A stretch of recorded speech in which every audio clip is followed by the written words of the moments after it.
Bien amigos, estamos ahora con el doctor Armando Tauro. Armando, buenas noches, te hemos extrañado mucho, estuviste en Argentina y lamentablemente no pudiste venir antes de lo previsto, te has demorado varios días por los problemas. Por el problema climatológico, el problema del volcán y bueno, la ceniza no me permitía salir de Buenos Aires. Fue tremendo, realmente estar en los aeropuertos, estar en el aeropuerto en ese momento con la cantidad de pasajeros parados, y ahí te dabas cuenta realmente que tenemos una comunidad, un público cada vez con menos paciencia, porque la gente se ponía loca, pero no había nada que hacer. Yo creía que era un problema de seguridad y no había forma que lo determinara una compañía aérea, sino había un comité de riesgo, de catástrofe, que determinaba si el vuelo salía o no salía, y cada 2 horas se actualizaba el estado de los movimientos aeroportuarios y aeronáuticos y nada, realmente estuvo totalmente parado. Yo estuve parado casi 4 o 5 días. Esto afectó a Argentina, Chile, Uruguay, Paraguay y Brasil. Y Brasil. Qué terrible. Terriblemente. Todos aquellos vuelos que tenían que volar por el cielo, de las áreas donde tocaba Argentina, tocaba Chile, tocaba Brasil, Uruguay, Paraguay, estaban totalmente prohibidos, totalmente parados los vuelos. Aquellos vuelos internacionales también, que venían hacia Argentina o hacia Brasil o hacia Chile, estaban todos parados. ¿Cómo hizo el presidente electo Ollanta Humala que visitó No sé, porque lo visitó con el día de ceniza. Lo visitó justamente el día de ceniza. Un avión militar, seguramente. Un avión militar, pero no sé cómo hizo para llegar, porque más allá que sea... ¿Llegó en barco?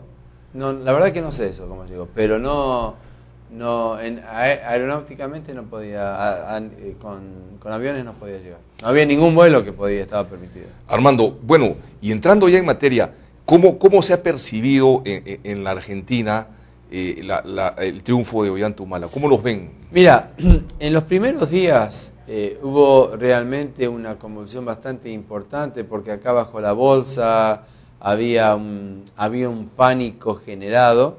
Después de la presentación que hizo Ollanta Humala, diciendo que se calmen los ánimos, que le den la oportunidad, yo creo que se vio bien en todo el continente. Digamos, esto volvió a su normalidad y creo que el país volvió a una normalidad que es lo mejor para todo el peruano. ¿Por qué? Porque le tenemos que dar, sí o sí, es una elección del pueblo y creo que le tenemos que dar la oportunidad a este presidente a que cumpla sus funciones y ver cómo reacciona hacia todo lo que él prometió en su campaña.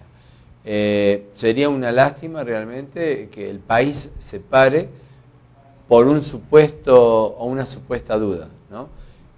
Los países como Argentina, Brasil, Bolivia los apoyan totalmente y creo que ellos están muy contentos con la elección de Ollanta Humala estar a poder del gobierno. ¿Tú crees que ha contribuido, digamos, el hecho que al poco de ser electo haya hecho declaraciones, digamos, a favor de él mantener el crecimiento macroeconómico con la inclusión social? ¿Ha tenido gestos? Sí, ha tenido gestos buenos y lo ha venido diciendo también en su campaña electoral. Entonces, en uno de los reportajes que se le hace a Ollanta Humala, le preguntan exactamente si él iba a cambiar un poco la ruta, el camino económico del país. Dijo, no, yo lo vine diciendo en toda mi campaña, no tengo por qué cambiar algo que viene funcionando bien, al contrario, lo vamos a reforzar y vamos a aumentar la capacidad productiva y el beneficio y la bonanza económica. Entonces, eso creo que dio un gesto de coherencia, diciendo, bueno, yo he venido diciendo estas cosas en la campaña y no tenemos por qué cambiarlas. Sí creo que, de la otra parte, de Argentina, de Bolivia, de Brasil, se vio muy bien. Es decir, sí creo que tenemos que poner algunos entes reguladores que comiencen a medir los crecimientos económicos y productivos del país, sobre todo en algunos tipos de las explotaciones, como la explotación minera. Es decir, a la explotación minera de poder dar un valor agregado a toda la cadena productiva, no que todo lo que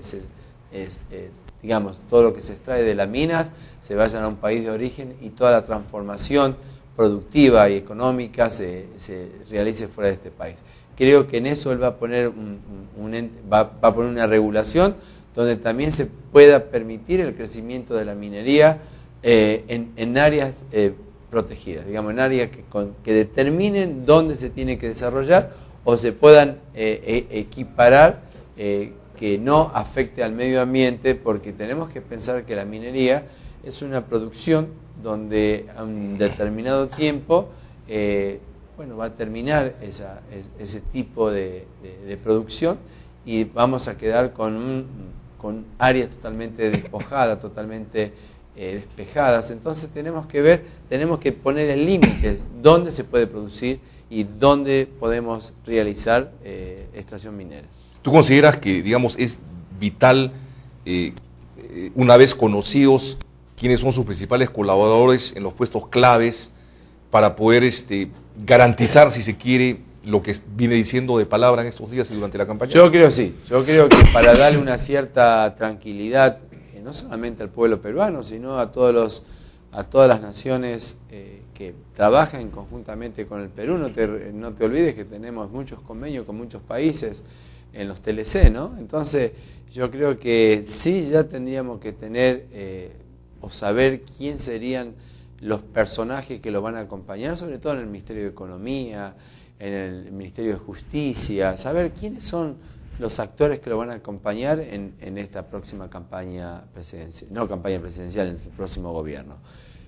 No sé por qué se está demorando tanto, pero yo creo que hay que acompañarlo, creo que tenemos una oportunidad única de crecimiento en este momento en el país.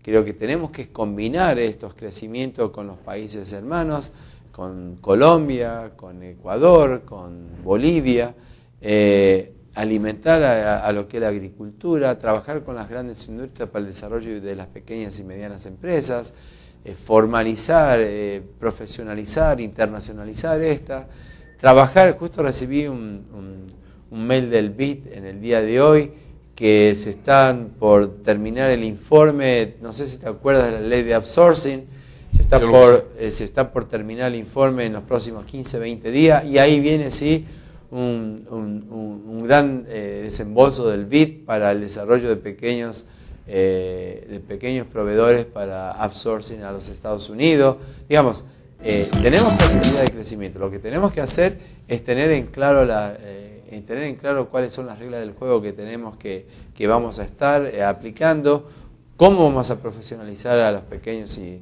a los micros emprendimientos, cómo lo vamos a internacionalizar y de qué manera vamos a ayudarlos a la búsqueda de nuevos mercados y cómo hacemos para que estos pequeños emprendimientos puedan introducirse en esa cadena productiva. Ahí tenemos que tener una idea clara, que todavía no me queda a mí claro cómo va a actuar el gobierno hacia este sector económico, que para mí es el sector más importante para el crecimiento del país, ¿no? Damos unos cortes, Armando, y regresamos. Muy bien.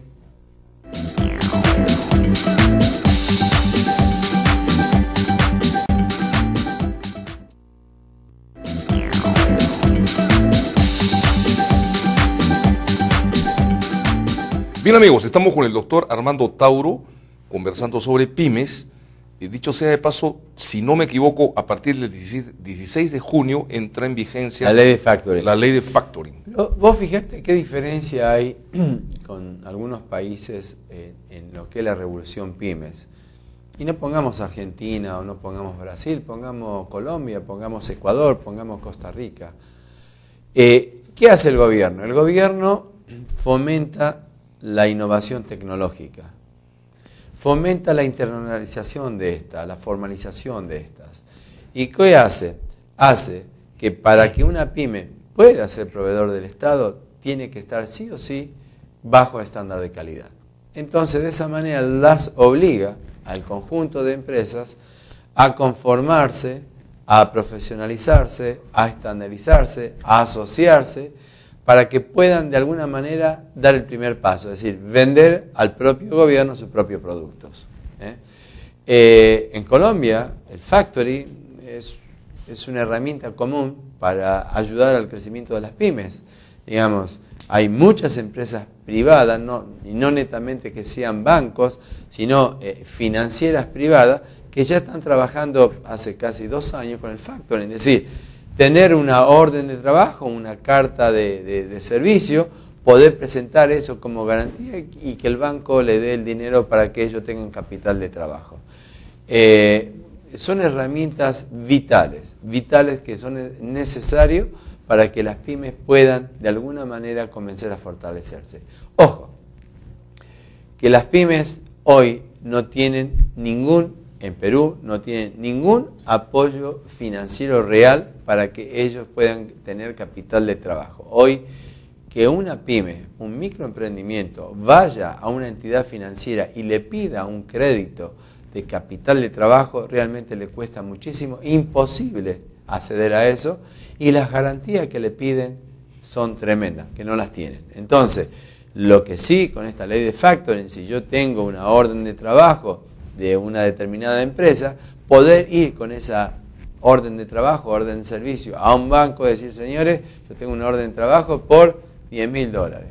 Bueno, que el banco me dé esos $10.000, lógicamente a una tasa razonable, porque si el banco me va a dar un dinero y va a trabajar con mi plata y me va a cobrar las tasas que están cobrando hoy, 30, 40, 50, en caso 100%, entonces eso no va a servir absolutamente para nada. Por eso, la ley de factoring puede ser muy beneficiosa, todo depende de cómo se utilice. Armando, y esa nueva ley que permite también negociar las facturas con la ley de factoring.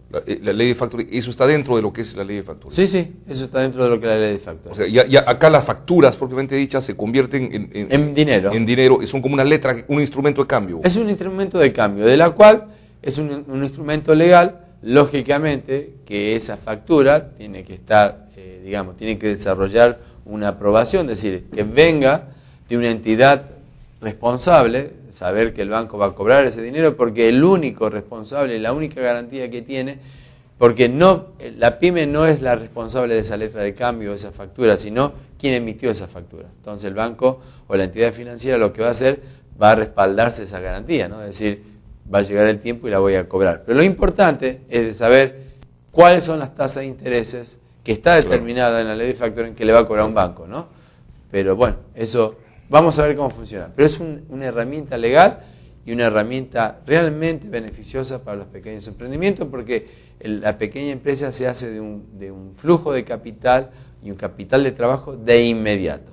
Pero esperemos que los bancos no utilicen esto diferentemente, ¿no? ¿Consideras tú que, por ejemplo, conseguir nichos de mercado para el sector pymes debería ser la primera tarea del nuevo gobierno, claro, más que pensar en otras cosas? Mira, hay cosas que tenemos que hacer con las microempresas y las pymes para convertirlas productivas y podamos tener una capacidad de crecimiento.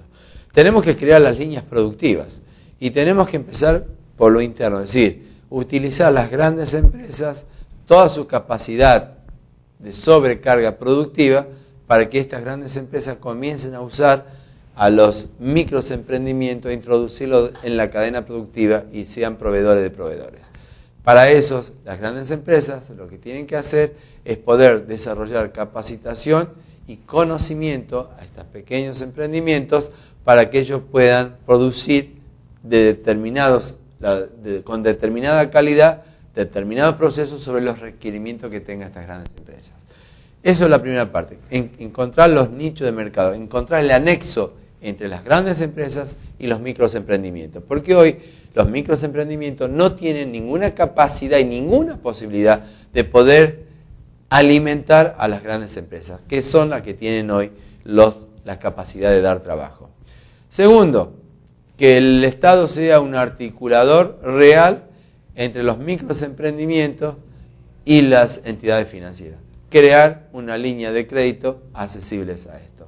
Tercero, crear la posibilidad a través del Estado de que estas empresas se capaciten para poder absorber o conformar estructuras de calidad que les permita a través de esto poder aumentar la productividad, ser eficaces antes de ser eficientes y que se conviertan en empresas eficientes para su crecimiento. Y por último, ese bendito que hablamos siempre, el control el control de un observatorio que les permita poder medir la natalidad y la mortalidad de esta para saber cuáles son sus puntos débiles y cuáles son sus principales puntos de crecimiento. Ok, Armando, muchísimas gracias. Muy amable por tu participación. Tengan ustedes muy buenas noches. El tiempo siempre nos gana, amigos. Doy pase a mis compañeros en Arequipa, la señorita Canedo y el señor Zúñiga. Buenas noches.